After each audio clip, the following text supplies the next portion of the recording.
გურჯაანის მუნიციპალიტეტის სოფლებს არაშენდასა და ბაკურციხეს ახალი სკოლები აქვთ. საგანმანათლებლო დაწესებულებები 500 მოსწავლეზეა გათვლილი. ორივე სკოლა სრულად აკმაყოფილებს როგორც თანამედროვე ინფრასტრუქტურულ, ასევე უსაფრთხოების მოთხოვნებს. სასკოლო ინფრასტრუქტურის განვითარება ქვეყნის მასშტაბით აქტიურად გრძელდება. ნინ ჩუბინძენი ამბობდა. რეაბილიტირებული ბიბლიოთეკები, სპორტული დარბაზები, სასწავლო ოთახები. ასე გამოიყურება გურჯაანის მუნიციპალიტეტის სოფლების არაშენდისა და ბაკურციხის სკოლების განახლებული შენობები.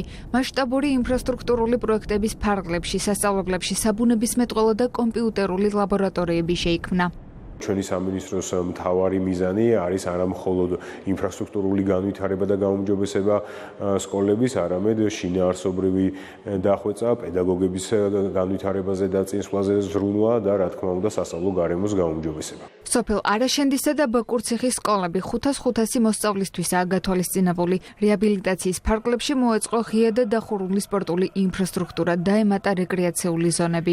განათლება არის ჩვენი მომავალი თაობის წარმატების ერთ-ერთი ძლიერი ფუნდამენტი და ზუსტად ასეთი ინფრასტრუქტურული პროექტები უზრუნველყოფენ ჩვენს ღირსეულ მომავალს. განათლებაზე ზრუნვა ჩვენი მთავრობის ერთ-ერთი მნიშვნელოვანი პრიორიტეტია.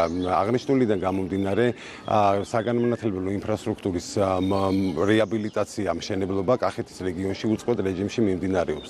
სასწავლო დაწესებულებების რეაბილიტაცია საგანმანათლებლო და სამეცნიერო ინფრასტრუქტურის განვითარების სააგენტომ განახორციელა. არაშენდის საჯარო სკოლის განახლებისათვის 6 მილიონი ლარი, ბაკურციხის სკოლისთვის კი 5 მილიონი ლარი გამოიყო.